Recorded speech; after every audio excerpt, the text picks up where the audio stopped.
Hello दोस्तों, आपको भी बड़ा आश्चर्य हो रहा होगा ये क्या दिख रहा है आपको। ये कोई क्लासरूम है या कोई पर्वत है?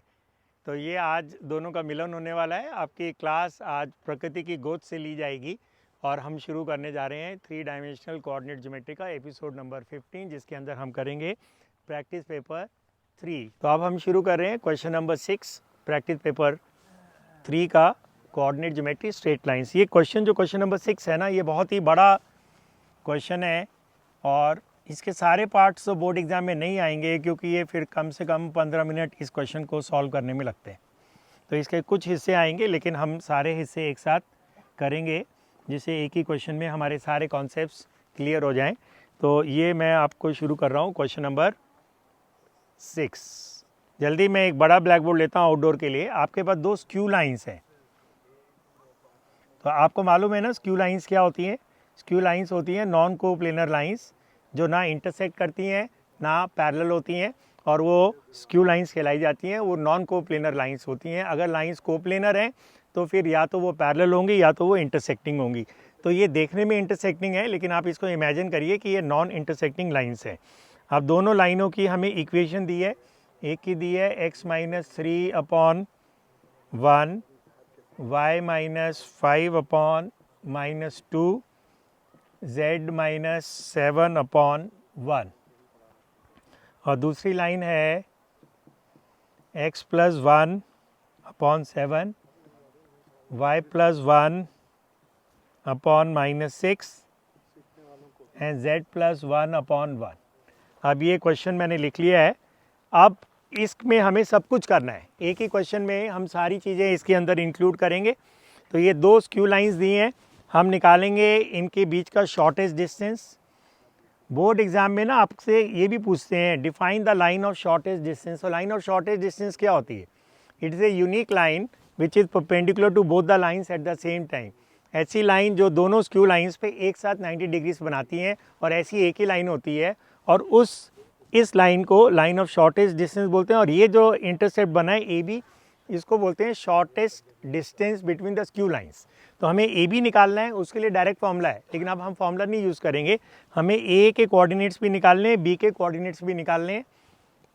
जब ए और बी के कोऑर्डिनेट्स निकल जाएंगे तो डिस्टेंस फॉर्मूले से हम ये डिस्टेंस निकाल लेंगे, और फिर हम ए बी की इक्वेशन भी निकाल लेंगे। तो मेन मुद्दा यहाँ पे ये है कि ए और बी के कोऑर्डिनेट्स निकाल लें। तो आपको कुछ याद आ रहा है? अगर किसी भी पॉइंट के आपको कोऑर्डिनेट्स निकालने जो लाइन पे होते हैं, तो हाउ डू यू स्टार्ट? आप उसको जनरल पॉइंट मानते हैं। तो ये थ्योरी है ना, जिसको हम कम से कम 1.5 दर्जन बारी हम यूज़ कर चुके हैं। वापस रिपीट करता हूँ, whenever you have to find the coordinates of any point on the line, you start by assuming it as a general point. अब 2 है ना, तो इसके यहाँ से निकालिए जनरल पॉइंट। अब मैं बहुत डिटेल में नहीं लिखूंगा, क्योंकि ये हम बहुत बारी कर चुके हैं। तो ये पॉइंट हो गया आपका, x हो गया λ+3, इसको क्रॉस मल्टीप्लाई करके, y हो गया -2 λ+5, और z हो गया λ+7। अब इसका भी जनरल पॉइंट हो जाएगा म्यू। अब इसका क्या होगा? x कोऑर्डिनेट 7 म्यू -1, ये तो आप निकाल लेंगे ना, बहुत समय से आप निकालते आ रहे हैं। 7 म्यू -1। y कोऑर्डिनेट क्या होगा? -6 म्यू -1, और z कोऑर्डिनेट होगा म्यू -1। अब इसके बाद का डायलॉग याद है आपको? अब लाइफ में एक ही मुद्दा रह गया है। अब तो यहाँ 2 मुद्दे हो गए, how to find the value of lambda and how to find the value of mu. अब देखते हैं, क्या हम ए बी के डी आर्स निकाल सकते हैं? डी आर्स का फॉर्मूला याद है ना आपको? x2 - x1 y2 - y1। अच्छा, इस लाइन के डी आर्स के हैं, वो भी लिख लेते हैं, हमें जरूरत पड़ेगी। 1 -2 एंड 1। लेकिन इसको पढ़ने से पहले ऊपर x y z के कोफिशिएंट 1 होने चाहिए, नहीं तो गड़बड़ हो जाएगा सारा का सारा आंसर हमारा। तो इसमें फ़िलहाल x y z के कोफिशिएंट्स 1 हैं, इसमें भी x y z के कोफिशिएंट्स 1 हैं। तो डी आर्स हो गए 1 -2 1, इसके डी आर्स हो गए 7 -6 1, और इसके डी आर्स आएंगे x2 - x1। आप इसको भी आगे लिख सकते हैं, इसको भी आगे लिख सकते हैं, जो आपको अच्छा लगे। तो मैं चलो इसको आगे लिख लेता हूँ। तो 7 म्यू -1, और इसमें से इसको माइनस कर दीजिए, तो माइनस लैम्डा -3 आएगा। फिर आप इसको ले लीजिए, -6 म्यू -1 +2 लैम्डा -5, फिर ये वाला लिख लीजिए आगे, mu minus 1 minus lambda minus 7। ये कैसे आया, x2 माइनस x1, ये रहा x2, ये लिखा, माइनस इसको किया, दोनों के साइन चेंज हो जाएंगे। फिर माइनस 6 म्यू माइनस 1 आगे लिखा और इसको उसके पीछे माइनस करेंगे तो ये प्लस हो जाएगा, ये माइनस हो जाएगा। फिर म्यू माइनस 1 इसके पीछे लिखेंगे तो ये माइनस हो जाएगा और ये हो जाएगा। अब इसको थोड़ा सा सिंप्लीफाई कर लेते हैं, तो क्या बना ये 7 mu minus lambda minus 4 minus 1 minus 3, ठीक हो गया। अब ये बना माइनस 6 म्यू प्लस 2 लैम्डा, ये हो गया माइनस 6, और ये हो गया mu minus lambda minus 8। Calculation check कर लीजिए, minus 1 minus 7 minus 8 minus 1 minus 5 minus 6 minus 1 minus 3 minus 4, 7 mu minus lambda minus 6 mu plus 2 lambda mu minus lambda. ये कैलकुलेशन ना आप क्वेश्चन के साथ साथ चेक करते रहिए, क्योंकि आखिर में अगर कुछ गड़बड़ हो गया तो इतने समय नहीं होगा कि हम वापस जाके अपनी मिस्टेक को ढूंढ पाएँ। अब अगला step, I am very sure अब तो आप गेस कर लेंगे। गाना गाते हैं, कौन सा वाला गाना? अगर दो लाइनें रेक्टेंगल्स में हैं, sum of the product of their DRs is 0, तो इज दिस ए बी, इसको ना नाम दे देते हैं लाइन 1 और इसको नाम देते हैं लाइन 2। तो इसके डियास और इसके डियास को मल्टीप्लाई करके ऐड करके 0 आएगा। If two lines are at right angles, the sum of the product of their DRs is 0। तो अब आपका पहला ये बनेगा, A B is perpendicular to line 1, तो इससे आपका क्या बनेगा, ये देखिए। पहला एक, अब की बार मैं ऐसे कर रहा हूँ कि ब्रैकेट साथ साथ बनाता हूँ। तो पहला डी आर और पहला डी आर ये वाला 7 mu minus lambda minus 4 plus, अब दूसरा वाला डी आर माइनस 2 और ये लंबा सा minus 6 mu plus 2 lambda minus 6 plus 1, और तीसरा वाला ये रहा म्यू माइनस लैम्डा माइनस 8। इनको मल्टीप्लाई करके ऐड करेंगे तो 0 आएगा। अब ये पूरा खोल के एक लीनियर इक्वेशन बनेगी लैम्डा और म्यू में। तो आप समझ रहे हैं, अभी तो क्वेश्चन की शुरुआत ही हुई है, कितना समय हमारा लग चुका है। इसलिए क्वेश्चन बोर्ड एग्जाम में किसी ज़माने में आता था 6 मार्क्स का, अब ये नहीं आ रहा है बहुत सालों से, तो इसके छोटे वर्जन्स आएंगे। तो ये हो गया, तो ऐसा हम एक ही क्वेश्चन करेंगे। अब इसको मल्टीप्लाई करेंगे तो ये हो जाएगा 12 म्यू माइनस 2 माइनस 6, और ये हो जाएगा माइनस 4 लैम्डा, और ये हो जाएगा प्लस 12। बड़े ध्यान से कैलकुलेशन करिए, क्योंकि वापस अगर गलती हो गई तो हम नहीं आ पाएंगे इस क्वेश्चन में। आप सारे म्यू वाली टर्म्स को इकट्ठा कर लीजिए, 7 म्यू प्लस 12 म्यू कितना हो गया, 19 म्यू प्लस म्यू, तो ये हो गया 20। अब ये लैम्डा वाली टर्म्स कर लीजिए, minus lambda minus 4 lambda minus 5 lambda, और एक और लैम्डा माइनस में है तो माइनस 6 लैम्डा। अब ये कांस्टेंट टर्म्स ले लीजिए, माइनस 4 माइनस 8। अब देखो मज़ा आया ना, माइनस 12 प्लस 12 ये 0 हो गया। ये बन गई आपकी पहली इक्वेशन। ये कांस्टेंट टर्म 0 होने से आपको बहुत अच्छा हो जाएगा। अब क्योंकि ब्लैक बोर्ड, अब हम करते हैं A B is perpendicular to line 2, okay. तो अब क्या करेंगे, हम इन दोनों के बीच में गाना गाएंगे, A1 A2 plus B1 B2 plus C1 C2, sing a song if two lines are at right angles. तो अब हमारा क्या बनेगा, 7 आएगा छोटे ब्रैकेट में और बड़े ब्रैकेट में यही आएगा, आप यहीं से लिख लो 7 म्यू माइनस लैम्डा माइनस 4, फिर ये वाला आएगा माइनस 6, और ये वाला आप यहीं से ले लीजिए minus 6 mu plus 2 lambda minus 6 plus 1, और ये वाला उठा लीजिए आप, ये रहा mu minus lambda minus 8 is equal to 0। हो गया जी। अब इसके भी ब्रैकेट खोलेंगे और ऐसी एक सुंदर सी लीनियर इक्वेशन बनेगी। तो बड़े ध्यान से खोलते हैं, 7 7 ज़ा 49 म्यू माइनस 7 लैम्डा 7 4 ज़ा 28 minus minus plus 36 mu minus 12 lambda और minus minus plus 36 plus mu minus lambda minus 8 is equal to 0। अब देखते हैं 49 म्यू प्लस 36, यहाँ पे रफ वर्क कर लेते हैं। 49 म्यू है, 36 म्यू है, और क्या है जी, प्लस म्यू है, 1 म्यू हो जाएगा वो। अब इसको ऐड करेंगे तो ये हो गया 16 और ये हो गया 86 म्यू। तो ये काफ़ी बड़ी नंबर आ गया, सारे प्लस में ही है, 86 म्यू। अब -7 लैम्डा -12 लैम्डा, ये हो जाएगा -19 और एक हो गया -20 लैम्डा। कांस्टेंट टर्म्स देखते हैं, -28 -12, ओके, -28 -12 नहीं ये नहीं है, -28 -8 -36 + 36, ये देखिए ये हुआ है जलवा आपका। आप पता है ये दोनों लीनियर इक्वेशंस को हम साइमल्टेनियसली सॉल्व करेंगे तो थोड़ी जगह की कमी है, तो मैं यहाँ थोड़ा सा ब्लैक बोर्ड को साफ़ करता हूँ। अब इसको ना सॉल्व करना बड़ा आसान होगा आपके लिए, पता है क्यों? ये कांस्टेंट टर्म 0 हो गई हैं, तो अगर 10th का हमें याद है ना तो हमारे लिए बहुत फास्ट होगा। ये देखिए सॉल्विंग 1 and 2, ओके। पहली इक्वेशन क्या है? 20 mu -6 lambda is equal to 0, 86 mu -20 lambda is equal to 0। अब अगर आपको इसको सॉल्व करने की जरूरत ही नहीं है, पता है ये एक स्ट्रेट लाइन है which passes through the origin, क्योंकि कांस्टेंट टर्म 0 है, 0 0 इसको सेटिस्फाई करेगा ना, डालो म्यू को 0, 20 × 0 6 × 0 और इसको भी सेटिस्फाई करेगा। तो बिना सॉल्व किए आप लिख सकते हैं म्यू इज इक्वल टू 0।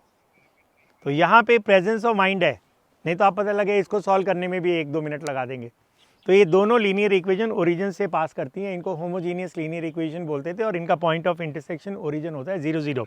और वैसे भी देखिए ना 0 0 दोनों को सेटिस्फाई कर रहा है। इससे क्या हो गया, अब फर्दर कैलकुलेशन ड्रास्टिकली रिड्यूस हो जाएगी। यही लैम्डा और म्यू अगर कुछ नंबर्स में आता और फ्रैक्शन में आता फिर तो मैं क्वेश्चन को ही छोड़ देता, क्योंकि इतना समय नहीं है एग्जाम में।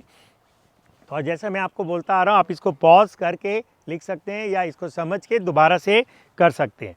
और क्योंकि ये बोर्ड का क्वेश्चन है इसलिए ये कैलकुलेशन आसान है। आपको याद होगा एपिसोड नंबर 14 के पहले क्वेश्चंस में क्या ड्रामा हुआ था, हमारी के की वैल्यू कितनी गंदी आ गई थी, फिर हमने उसको दोबारा किया तो के की वैल्यू अच्छी आ गई थी।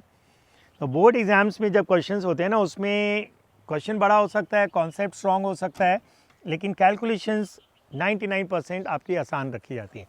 अब देखिए, अब ए पॉइंट आ गया आपका, कितना इजी हो जाएगा। इसमें लैम्डा को 0 डाल दो तो एक 3 हो गया, ये 5 हो गया, ये 7 हो जाएगा लैम्डा को, और बी भी आ जाएगा, म्यू को 0 डाल दो। अब ये देखो कितना आसान हो गया, ये -1 हो गया, ये भी -1 हो गया और ये भी -1 हो गया। लीजिए आपका असली किला तो फतेह हो चुका है, अब तो इन्हीं को बिल्ड करना है। अब डिस्टेंस फॉर्मूले से आप ए भी निकाल लीजिए, तो ये मैं छोड़ भी सकता हूँ आपके लिए, 3 + 1 होल स्क्वायर। अब इस फॉर्मूले के बारे में मैं कुछ नहीं बोल रहा हूँ, क्योंकि बोल बोल के हम इसमें अब काफ़ी लंबा समय हो चुका है। तो इसको आप खुद कैलकुलेट करेंगे, आपका डिस्टेंस आ जाएगा शॉर्टेस्ट डिस्टेंस, ठीक है। अब यहाँ से इसको भी साफ़ कर दिया जाए ब्लैक बोर्ड, और आप इसका पूरा आंसर लिख देते हैं। तो एक बहुत ही बड़ा क्वेश्चन अचानक से छोटा हो गया, और वो छोटा क्यों हुआ? क्योंकि लैम्डा और म्यू की वैल्यू आपकी बहुत स्वीट आ गई, इससे स्वीट वैल्यू तो हो ही नहीं सकती है। तो अभी आप देख रहे हैं ना, तो अब हमारे ए के कोऑर्डिनेट्स आ गए, मैं यहीं लिख देता हूँ 3, 5 and 7, और बी के कोऑर्डिनेट्स आ गए -1 -1 एंड माइनस। क्या आप इसके डीआर्स लिख सकते हैं? 3 + 1 5 + 1 and 7 + 1, that is 4 6 and 8, और always handle your DRs in the simplest ratio. याद आ रहा है? Always handle your DRs in the simplest ratio. DR आए कहते हैं x2 - x1, ये प्लस हो जाएगा 4, ये भी प्लस होके 6, ये भी प्लस होके 8, 2 से डिवाइड कर दिया तो 2 3 4 हो गया। अब इस लाइन की इक्वेशन कैसे बनेगी? ये आपका स्ट्रक्चर है, याद है? नीचे हम डालते हैं क्या? डीआर। सो 2 3 4, अगर आप 4 6 8 भी डालेंगे वो भी आंसर सही होगा। अब इनमें से कोई भी एक पॉइंट ले लो, तो ऊपर वाला ले लेते हैं 3 5 7, आप नीचे वाला भी ले सकते हैं, फिर +1 हो जाएगा। और इसको भी आप कैलकुलेट कर लीजिए, 3 + 1 4 हो जाएगा, उसका स्क्वायर 16, 6 का 36 और 8 का स्क्वायर 64, इसको ऐड कर दीजिए, ये 10 हो जाएगा और ये 16 हो जाएगा, एक कैरी हो जाएगा 6 10 और ये आ जाएगा। ओके, वैसे डायरेक्ट भी कर सकते हैं, 64 में 36 ऐड करेंगे आपका 100 हो जाएगा, 116 यूनिट। सो आपने अभी देखा एक बहुत ही इंपॉर्टेंट क्वेश्चन बोर्ड एग्जाम का। लेकिन अब मेरे को नए हालातों में जिस टाइप से मार्किंग स्कीम बनी है, इस क्वेश्चन के आने की संभावना कम लगती है। लेकिन लैम्डा और म्यू अगर 0 0 डाल दिया जाए तो इतना बड़ा ये क्वेश्चन नहीं बनेगा। अब हम करेंगे क्वेश्चन नंबर 7 एक्चुअली मेरे पास इस समय प्रिंट आउट नहीं है, मैं पहाड़ों की गोद से आपकी ये क्लास ले रहा हूँ। तो बहुत खूबसूरत नज़ारा है एकदम, इधर भी मेरे पीछे भी पहाड़ हैं और मेरे सामने भी पहाड़ हैं। कल रात भी मैं यहाँ था, कल यहाँ एक बाघ आ गया था, उसने करीब 6 बकरियों को मार डाला एकदम मेरे पीछे पहाड़ पे। तो थोड़ा सा हम लोगों के लिए भी खतरे की बात बन गई थी, लेकिन क्या है कि हम इस गाड़ी के ऊपर सोते हैं, इसी गाड़ी के ऊपर टेंट लगा हुआ है, फोल्डिंग टेंट, तो हाइट पे बाघ नहीं आएगा और वैसे भी वो इंसानों को नहीं तंग करते हैं जब तक आदमखोर ना हो जाए। तो लेकिन एक वो आ गया था, थोड़ा सा रोमांच सा आ गया था कल की रात में। अब हम क्वेश्चन नंबर 7 देख रहे हैं। क्वेश्चन नंबर 6 जो बहुत ही इंपॉर्टेंट था, अभी आपने देखा। क्वेश्चन नंबर 7 है, find the vector equation of the line passing through the point and parallel to the line and also find the distance between them. So ये तो क्वेश्चन ही हम पहले भी कर चुके हैं। तो ये 2 लाइनें हैं हमारे पास, ठीक है। Find the vector equation of the line passing through the point 2 3 2, all right, and parallel to the line, ये लाइन है जिसकी इक्वेशन दी हुई है -2i + 3j -2i + 3j plus lambda 2i - 3j + 6k, all right. Also find the distance between the lines. When I say distance between the line, it means perpendicular distance automatically. तो ये distance भी हमें निकालना है। पहले तो भाई इस लाइन के डियास क्या होंगे, ये वेक्टर m होता है ना, इसके i j k के कोफिशिएंट्स, तो इसके भी डियास हम सेम लेंगे। If 2 lines are parallel we can take their DRs same और प्रोपोर्शनल। अब आपको पॉइंट पता है, आपको ये पता है, तो आप इसका फॉर्मूला इक्वेशन लिख सकते हैं। r = r1, r1 इससे बनेगा 2i + 3j + 2k। अब यहाँ लैम्डा था ना, आप म्यू यूज़ कर लीजिए और ये आपका सेम आ जाएगा। तो ये तो 1 मार्क का क्वेश्चन बना। तो सडनली हमने एक बहुत बड़े क्वेश्चन के बाद एक बहुत छोटा सा क्वेश्चन किया। अब हमें परपेंडिकुलर डिस्टेंस निकालना है बिटवीन द 2 पैरेलल लाइन्स। तो उसका एक फॉर्मूला है जो आपको याद रखना पड़ेगा। r2 - r1 एक वेक्टर बनाएंगे cross vector m। Vector m ये वाला हो गया। अगर दोनों में प्रोपोर्शनल है और अलग अलग हैं तो कोई भी एक ले सकते हैं, divide by magnitude of vector m। तो ये क्वेश्चन हम पहले भी कर चुके हैं, मैं आपको दिखा देता हूँ फटाक से। r2 - r1 ये लीजिए, माइनस करिए, यहीं से मैं समय बचाने के लिए डायरेक्ट कर रहा हूँ। 2i और 2i माइनस करेंगे तो ये 4i हो जाएगा, क्योंकि यहाँ नेगेटिव है। ये वाला 0 हो जाएगा, है ना, और ये वाला ऐसे रहेगा +2k।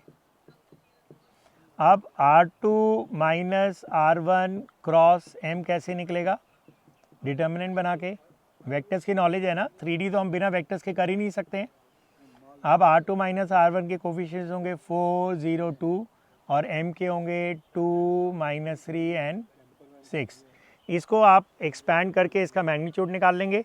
Magnitude of vector m क्या होगा, जो डिनोमिनेटर में जाएगा वो होगा, इसका मैग्नीट्यूड क्या होता है, i j और k के कोफिशिएंट्स को स्क्वायर करके ऐड करते हैं। याद आ रहा है ना आपको, तो ये बहुत बारी हम कर चुके हैं। तो 2 का स्क्वायर -3 का स्क्वायर, ये मैं सब डायरेक्ट ओरल कर सकता हूँ, लेकिन आप लोगों के लिए मैं पूरा लिख के कर रहा हूँ। ऑल राइट, तो ये हो जाएगा क्या, 4 9 एंड 36। ये बड़ा फेमस नंबर जा रहा है, तो ये 7 हो जाएगा क्योंकि ये 49 हो गया। और इसको भी आप कैलकुलेट कर लीजिए i, और यहाँ पे ये रो और ये कॉलम डिलीट करेंगे 0, और यहाँ पे आप माइनस खुद डालेंगे तो 0 + 6 हो जाएगा। तो ये डिटर्मिनेंट्स हैं, तो ये ऑब्वियसली आपका शुरू के चैप्टर्स में आता है, आप कर चुके हैं। 4 6 24 -4, फिर प्लस के ऐसे डिलीट हो जाएगा तो -12 -0 6i -20j -12। अब आप इसका मैग्नीट्यूड निकालेंगे तो what will be the magnitude of r2 - r1 cross m। तो इसका मैग्नीट्यूड आप निकाल लेंगे ना, क्या करेंगे, इसको स्क्वायर कर दीजिए। मैं डायरेक्ट लिख रहा हूँ 36, 20 का square 400, look at my finger, 6 square 20 और 12 का स्क्वायर 144। इसको जब आप ऐड करेंगे 144 में 36 ऐड करिए, पहले 6 ऐड करेंगे 150 हो जाएगा, फिर 180 हो जाएगा और इसमें डालेंगे तो ये हो जाएगा 580 और इसका हम कुछ नहीं कर सकते। तो आपका आंसर पता है क्या होगा, distance P Q root of 580 by 7 units. I hope there is no calculation mistake. तो ये आपका एक क्वेश्चन नंबर 7 भी हो गया। इसको आप देखिए, अगर आप सीरियसली पढ़ रहे हैं, क्लास 12th के लिए पढ़ रहे हैं, आपका बोर्ड एग्ज़ाम सर पे है या बोर्ड एग्ज़ाम कुछ महीनों के बाद आने वाला है, तो एक तरीका तो ये है कि आप इसको कभी पढ़ लिया, देख लिया और समय पास हो गया। लेकिन अगर आप इसको मार्क्स के लिए पढ़ रहे हैं, अपने बोर्ड में अव्वल दर्जे पे आना चाहते हैं, 100% मार्क्स लेना चाहते हैं, तो फिर आपको हर चैप्टर सिंसियरली सारे एपिसोड्स देखने पड़ेंगे। खाली देखने नहीं पड़ेंगे, इन क्वेश्चंस को खुद प्रैक्टिस करना पड़ेगा। और जो मैं बार बार इंसिस्ट कर रहा हूँ, थ्योरी कॉपी आपको बनानी बहुत ज़रूरी है, उसके बगैर कभी भी आपके बहुत अच्छे मार्क्स नहीं आएंगे। तो वो सारी थ्योरी हम पहले कर चुके हैं। और एक बार अब जैसे ये कॉन्सेप्ट है, ये थ्योरी का कॉन्सेप्ट है ना, अगर आप इसको याद नहीं रखेंगे तो कैसे लगेगा। ये वेक्टर्स की क्रॉस मल्टीप्लिकेशन ये थ्योरी है, मैग्नीट्यूड ऑफ द वेक्टर कैसे निकालते हैं ये सब थ्योरी है। तो इसको एक जगह लिखना ज़रूरी है, जिससे कि बाद में अगर कुछ समय के बाद हम ये सब भूल जाएंगे, तो अगर हमारी थ्योरी कॉपी बनी होगी तो उसको पढ़ के हमें याद आ जाएगा। क्योंकि हमें खाली एक सब्जेक्ट तो पढ़ना नहीं है ना, तो आपको और भी सब्जेक्ट्स पढ़ने हैं। साइंस वाले बच्चों को फिजिक्स केमिस्ट्री पढ़ना है, कॉमर्स वाले बच्चों को और अकाउंट्स को पढ़ना है, ह्यूमैनिटीज़ वालों बच्चों को अलग सब्जेक्ट्स पढ़ने हैं। तो एज ए टीचर हम तो मैथ्स ही पढ़ा रहे हैं और साल भर साल पढ़ा रहे हैं, तो हमारे लिए ईजी है। लेकिन मैं जानता हूँ कि स्टूडेंट के लिए बहुत मुश्किल है, क्योंकि उसके पास बहुत सारे सब्जेक्ट्स हैं, बहुत सारा वर्कलोड है। तो आपको बहुत सिस्टमेटिक होना पड़ेगा, रेगुलर होना पड़ेगा। नी जक रिएक्शन से कुछ नहीं होगा कि पूरे साल आप पढ़े नहीं, 2 महीने बोर्ड के लिए रह गए हैं, अब आप पढ़ना शुरू करोगे। 10वीं क्लास में फिर भी आप शायद मैनेज कर लें, 12th में मैनेज करना बहुत ज़्यादा मुश्किल है, क्योंकि सिलेबस बहुत ज़्यादा होता है। Show that the following lines, अब ये भी ना एक बड़ा वियर्ड सा क्वेश्चन है। आपके पास 2 लाइनें दी हुई हैं और ये क्वेश्चन भी काफ़ी खतरनाक क्वेश्चंस में आएगा। 2x + 3y + z - 4 = 0। ये है क्या ना, आपको वो इतना नहीं भी जानेंगे तो आपको चल जाएगा। वैसे मैं बता देता हूँ, ये 2 प्लेन्स की लाइन ऑफ इंटरसेक्शन है ये। तो ये ना दोनों एक साथ दिए गए हैं, = 0 करके ये इसके सामने लिखा है, मैंने दोनों को नीचे कर लिया। ये एक्चुअली है line equation of the line of intersection of 2 planes. तो अब प्लेन्स तो हमारे सिलेबस में नहीं है, तो ये एक लाइन है, ऐसे ही एक दूसरी लाइन की इक्वेशन दी है। तो पहले मैं इसको स्टैंडर्ड फॉर्म में कन्वर्ट करूँगा और फिर इसको हम आगे करेंगे। आपको मालूम है ना स्टैंडर्ड फॉर्म क्या है? स्टैंडर्ड फॉर्म किसी भी लाइन का 2 ही फॉर्म्स में है ना, r = r1 + λm, और कार्टेशियन में x - y - z - नीचे dr, और यहाँ पे किसी भी पॉइंट के कोऑर्डिनेट्स। तो अब ये क्या है और ये क्या है, कोई दोनों में दूर दूर का रिश्ता नज़र नहीं आ रहा है। तो ये एक कलाकारी होगी कि हम इसको इसमें कैसे कन्वर्ट करेंगे। तो ये अभी तक हमने ऐसा एक भी क्वेश्चन क्लास में नहीं किया, इसके बाद भी नहीं करेंगे, क्योंकि ये भी इंपॉर्टेंट क्वेश्चंस में नहीं आता है। तो चलिए इसको करते हैं। अब इसको कैसे करेंगे देखिए, काफ़ी समय लगेगा। हम इसमें ना z को k डाल देते हैं। ओके, तो 2x + 3y उधर जाके हो जाएगा -k + 4। इसको k डालेंगे, उधर धक्का मार देंगे, नेगेटिव हो जाएगा, ये प्लस हो जाएगा, और दूसरी बनेगी इक्वेशन x + y, और ये भी उधर जाके +2k हो जाएगा, और ये +3 हो जाएगा। अब इनको हम एलिमिनेशन मेथड से सॉल्व करते हैं। ऐसा करते हैं, इसको 1 से मल्टीप्लाई करते हैं और इसको -2 से, और दोबारा से लिख लेते हैं इसको। फिर हम y भी निकालेंगे इसी में से, तो -k + 4, ये तो 10th की नॉलेज हो गई ना आपकी, 2k + 3। अब इसको 1 से करेंगे और इसको -3 से। अब देखिए क्या होने वाला है इसके अंदर। पूरा ब्लैक बोर्ड यूज़ करते हैं, चलो किनारे से लिखते हैं। तो ये हो गया 2x + 3y = -k + 4, और यहाँ आ जाएगा -2x - 2y = ये हो जाएगा आपका 4, तो -4k - 6। ओके, तो एक बार क्रॉस चेक भी कर लीजिए अपनी कैलकुलेशन, -2x - 2y -4k - 6।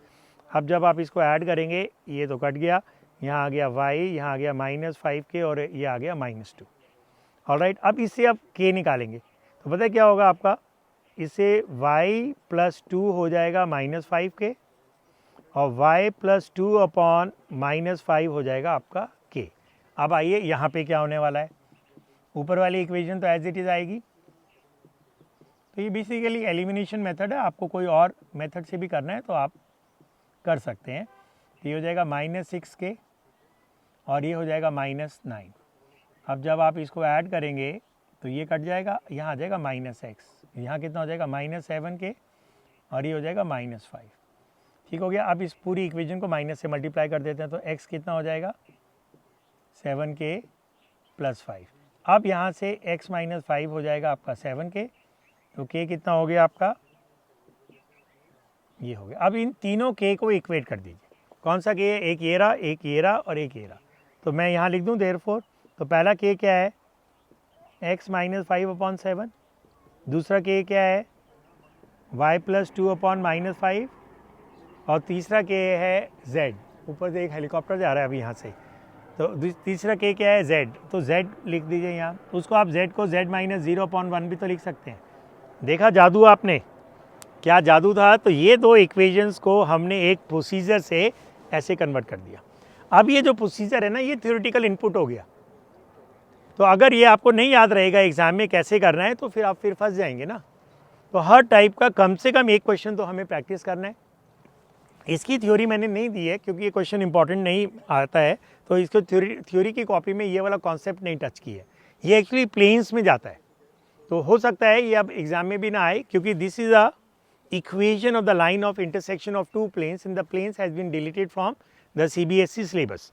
अब इसको हम ऐसे ही छोड़ देते हैं। ऐसे ही दो पेयर एक और दिया है, तो वो मैं आपको लिख देता हूँ, लेकिन अब मैं ना इसको पूरा नहीं करूँगा क्योंकि ये इंपॉर्टेंट भी नहीं है, और एक कर लिया वो काफ़ी है। लेकिन मैं आपको क्वेश्चन पूरा करने के लिए ऐसे ही एक और पेयर है, ये एक लाइन है, ये दो लाइनें नहीं थी। These were the equation of the planes. अब दूसरी जो वो दी हुई है वो है 5x + 8y - 7z, 5x + 8y - 7z = 0। और दूसरा है 10x - 2y, इसमें ना कांस्टेंट टर्म्स मिसिंग है, -2y - 2z = 0। ओके, अब ऐसे ही z को k डाल के एकदम ऐसे इसी ढंग से आप इसको इसमें कन्वर्ट कर देंगे।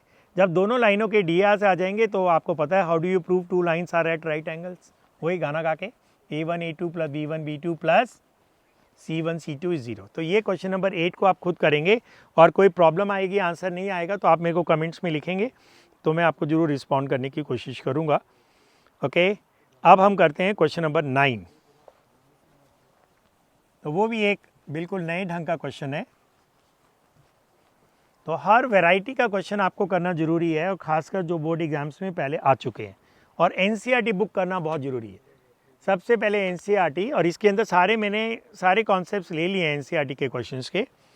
Find the point on the line at A distance of 3√2 units from the point. Now this is again NCERT का ही क्वेश्चन है। ये भी आपकी लाइन है x + 2/3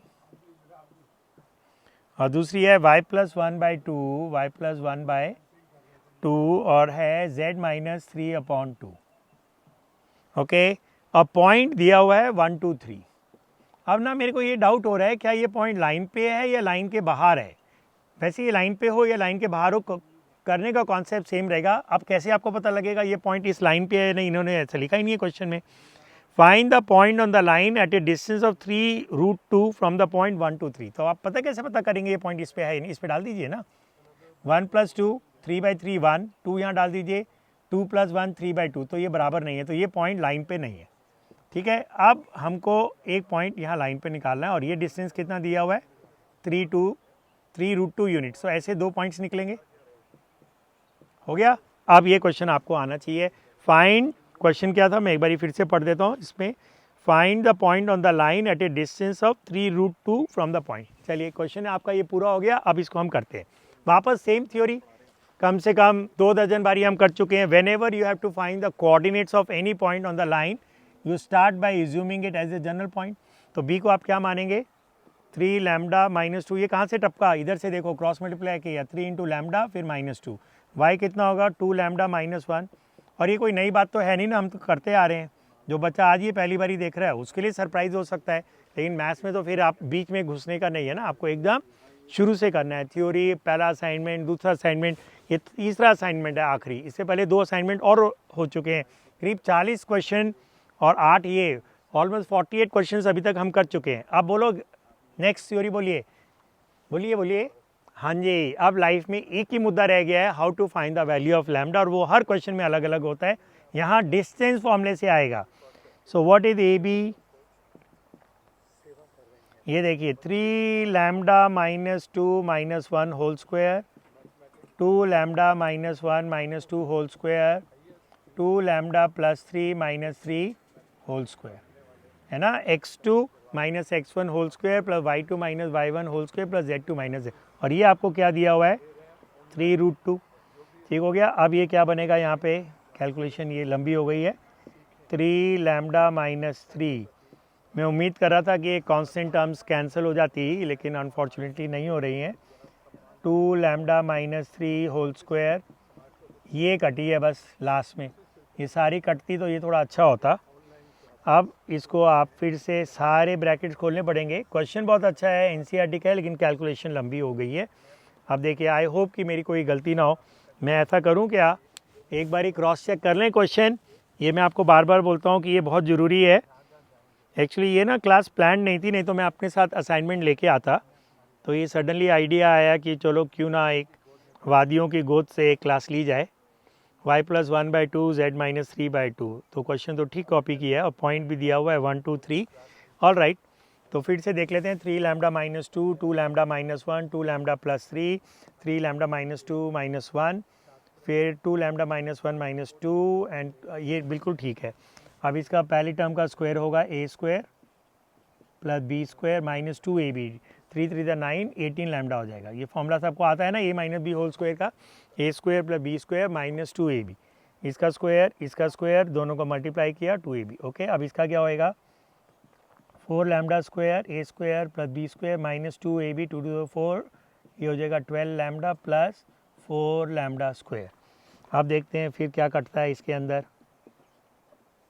ये कैलकुलेशन थोड़ी बड़ी हो गई है, तो 9 लैम्डा स्क्वायर है और 4 लैम्डा स्क्वायर है और 4 लैम्डा स्क्वायर है, ये 8 लैम्डा स्क्वायर हो गया। 9 में ऐड करेंगे तो ये हो जाएगा 17 लैम्डा स्क्वायर।